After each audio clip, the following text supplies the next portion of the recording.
Hi, I'm Cathy Lindsey, and I'm here this morning with two very special guests. We have our Franklin County Clerk, Jeff Hancock, and we have Kentucky State Secretary of State, Michael Adams. And we're so pleased to have both of them here because we were contacted by Jeff Hancock previously about wanting to talk about the security of our election. We are in election season, as everybody knows. We've been showing all of our Meet the Candidate interviews. We're learning about our local politicians here, but we have elections on a statewide level, and so we have our officials here to talk about the integrity of our election and kind of the process a little bit. So I'm going to stop talking and turn it over to our County Clerk, Jeff Hancock. How are you? Thank you so much for being here. I'm doing well, Cathy. Thank you for having us. It's a real pleasure to be here with Secretary Adams. A couple of weeks ago when we started this process, I just wanted to make sure we got out there in front of Franklin County and in front of anybody in the state to talk about election integrity and make sure that everyone knew that we were running safe, fair, equitable elections. So it's a pleasure to be here. I want to thank Cable 10. I also want to thank Secretary Adams for taking time out of his very busy schedule. So thank you both. My pleasure. And I look forward to today. Thank you. That's great. Because we do. It is as a topic. It is a hot topic, current topic, as far as the integrity of our elections. And that's kind of your all's job to make sure that happens. So it's so good to have you both here. And I know that we've had some recent happenings here in our state that affect our elections. So that's what I want to talk about first. So I'm going to ask you, Secretary Adams, kind of what has happened in our state legislature that's ensuring that our elections are going to be. Well, there are two types of integrity in our election system. Okay. There's structural integrity, which I'll talk about in some detail, the laws that we have and the processes, but also there's the personal integrity of the individuals involved. There are 15,000 people that run an election in Kentucky. It's not just me and Jeff, it's a lot of people. It's all the county clerks, it's all the sheriffs of the counties, it's the Democratic and Republican local board members that are sent by their parties. It's a state board of elections. There's 15,000 people when you count the poll workers as well that do this. So there's tons of checks and balances. But with respect to the structural integrity, I've worked really hard, and I've worked with Jeff, and I've worked with the governor, Democrats and Republicans, to try to build consensus and have a system that everybody trusts. You can't do it in a partisan way. If you do that, then the side that didn't get the votes feels like they've been shut out and the rules have been rigged. You can't have that, and you've seen that in some other states. But we've found the sweet spot. We've found that you can actually have more accessible elections, more voting days, easier access to absentee ballots. You can have all those things without sacrificing the security of the process. We've actually enhanced the security and accessibility simultaneously. This will be the first election in which Kentuckians, first since I think the 1800s, in which Kentuckians will have as a matter of right more than one day to go vote. From 1891 until 2020, when I was sworn in, we had 1 day, 12 hours, that's all you got. And it was very hard to vote absentee. But we've come together across party lines, and we've passed an expansion first last year, 4 voting days, Thursday, Friday, Saturday before Election Day, plus, of course, Tuesday, and a bill that the governor just signed a couple of weeks ago, House Bill 564, now adds on more hours to those early voting days, as well as 6 more days to go vote at Jeff's office, your clerk's office, if you can't vote on those days. So 10 days to vote, that's pretty darn good. Right, and that is so important for people because not everybody's on the same schedule, and they have work schedules, they have childcare issues, just all kinds of things that could preclude them from coming during just one set time for everybody. So thank you for that, and thank our legislature for understanding that and recognizing that, and I think it's going to make voting better for everyone and give everybody an opportunity to get out there because we always talk about how important it is to vote. Well, I hope people take advantage of this and go vote. Yeah. And prove us right that we made this so much easier. Go utilize it. If you ever want to have more expansions, go use the ones that we've gotten. Absolutely, because as far as I'm concerned, it's kind of like no excuses. Oh, absolutely. We're making it possible. It's never been easier to vote in Kentucky than it is right now. Yeah, that is super. So, what else as far as House Bill? What was it? 564. 564. What other things has that indicated that is going to make voting? Well, you asked about security, and, Yeah. and I think a good election system has a balance. Yeah. And so we expanded access even further from what we did in last year's bill, but we also improved the security in a couple of ways. One thing, and this is a great pet peeve of mine and probably Jeff's too, is there have been false rumors out there for a few years that our machines are on the internet. They are not. They are not. There's no good reason to connect them. It's totally unnecessary. Our machines don't touch the internet whatsoever. That's our policy. That's how we run our elections. Yeah. But I thought it was appropriate to put that into state law, to formally codify it, so that I can point to that and tell a constituent, it's right here in the law. Yeah. We don't do this. So one of the improvements that we made in 564 is that we expressly state it's not permitted, that we won't certify any voting machine that can touch the internet, and we actually make it a crime under Kentucky law to connect one of these machines to the internet. So I hope this will stamp out all those silly rumors. In talking about security, there's also the security for people like Jeff and me and our poll workers. And this was a really good idea from a Democratic representative from Newport, Kentucky. She brought this to us, and this was included ultimately in the final version of the bill, is to provide for legal protections for election workers. There had been a version of that previously in the law, but this is much more expansive. Okay. This makes it a felony to threaten or intimidate or harass an election official, whether it's Jeff or me or our staffs or a poll worker or anybody. Unfortunately, we got a lot of harassment in the 2020 election, and that may persist. We're hoping that these legal protections will make people feel safe about volunteering for service. Well, and that's funny that you say that, because I've just seen in the news this week where I think maybe Fulton County in Georgia is having a hard time finding people to work the elections, run the elections, because of the harassment that they're getting and the threats that they're getting. It's hard enough to be in public service as it is, whether you're a health official or or elected official or a school board member or any of that.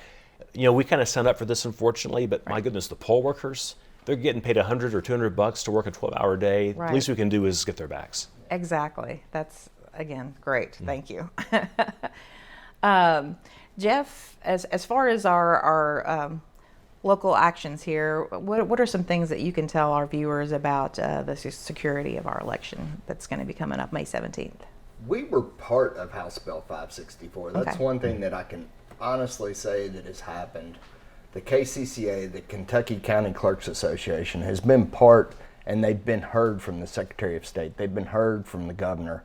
We've been able to be at the table when we started talking about election security. But we still, when laws change this close to election, there's still some things that we have to do. Putting the camera systems in over top of all of our election equipment at this point in the time. We're only 46 days out from an election, 48 days out. So this bill that just passed, you have to have it up and running before the primary May 17th. That's correct. Oh, wow. You're going to so- be busy. Could I just Please. that was taken out. The emergency clause was taken out. Okay. So just real quick, there was a separate bill from the one that we just discussed a moment ago. Senate Bill 216 is going into effect in July. And it's a security-oriented bill. It doesn't limit access in any way. It's just on the security side. But one of the protocols is that it requires video surveillance of election equipment when we're in a voting period, but it's not a voting hour. So overnight during the early voting days. Okay. Yeah. And Franklin County always wants to lead the state of Kentucky. We course. will have surveillance over. We want nothing to be called. We want every voter to know your vote counts. Right. Your vote's being paid attention to, and we're paying attention to how we're doing it. I think a couple of things the Secretary said that are very important. When we start talking about the 1800s and election laws and how they were put together and precinct laws and stuff of that nature, that's when people were still riding a horse to the polls.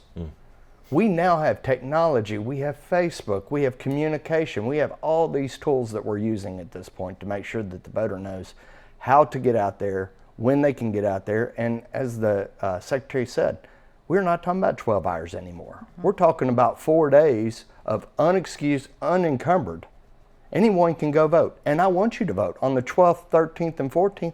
It is our desire to have 50% of the population come out and early vote in the locations that we've offered. And we've offered them in Franklin County in the largest corridor. We talked about the last time at the Capital City Christian Church on those days. And the downtown Frankfort Plant Board. We put these in locations that are accessible, they're the downtown Frankfort Plant Board is on the bus route. There is no excuse why someone can't come early vote. Transportation is there, it's in place. The Capital City Christian Church has over a 75,000 car count.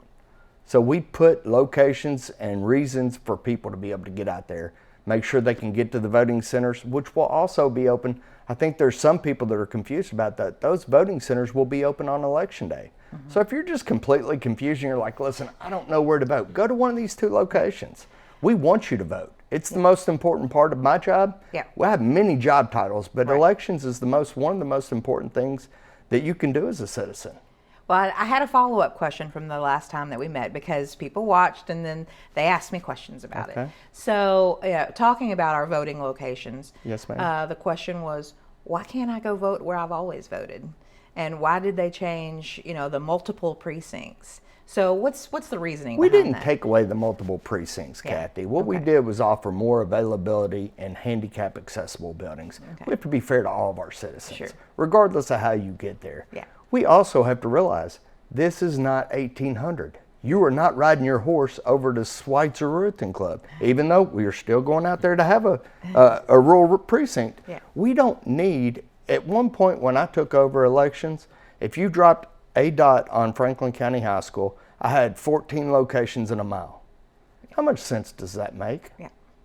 When you have 14 locations and within 1 mile of the same location that we can do the same job at one location, and then we're offering you all these extra hours, plus if you're handicapped, disabled, or going to be out of the state during the elections, we can give a mail-in ballot, which is completely safe and secure. Why would we continue to have the multitude of workers, which are hard to find, as we were talking about earlier? Well, that was the answer that I gave. First of all, making sure, we have to have people to work those. But we're also not riding horses. Right. We don't listen to music on 8-track anymore. We don't listen to vinyl. I still listen to vinyl because I like the tick of it. But at the end of the day, we have to advance with the times. We have to realize that when options are offered to us, if we don't take them, we'll recess. We'll go backwards. We'll go back to 1 day of voting. We can have 44 locations for 1 day, or you can have 10 locations. You can have 2 early voting locations, and you can have a mail-in ballot option. To me, it makes more sense to go forward, not backwards. Okay. And the things that we're doing are things that almost every other state's already done, and they have higher turnout than we do. Right. And when we did these things in 2020, our turnout was a record, both in the primary and the general. That's excellent. I was just getting ready to ask you, do we anticipate what kind of turnout we'll have for this primary election? This primary election it's what I call the local elected official election. Some of the times the advertising and stuff of that nature makes it hard to get voter interest. I want the same results we saw in 2020. I want that 70% turnout. But that's up to the voter. Right. We have offered the options, and everybody keeps coming back, why are we changing? We did this in 2020 with a 70% completion rate. Right. So we know it works. We know we can get it through. We just need the voters to realize that they have the options and take advantage of the options. The early voting is one that's going to be a real game changer for Frankfort and Franklin County. And the 2 locations, pull in there. You're already going out Versailles Road. Pull in the Capital City Christian Church. You're already downtown. Pull in the old plant board. Vote on May the 12th, 13th, and 14th. Okay, well, let's do that real quick. Let's do a rundown of the dates Okay. when early voting starts is. Okay. May the 12th, 13th, and 14th. Franklin County, we had already voted on it from the Franklin County Board. We're going to go 8 a.m. till 6 p.m.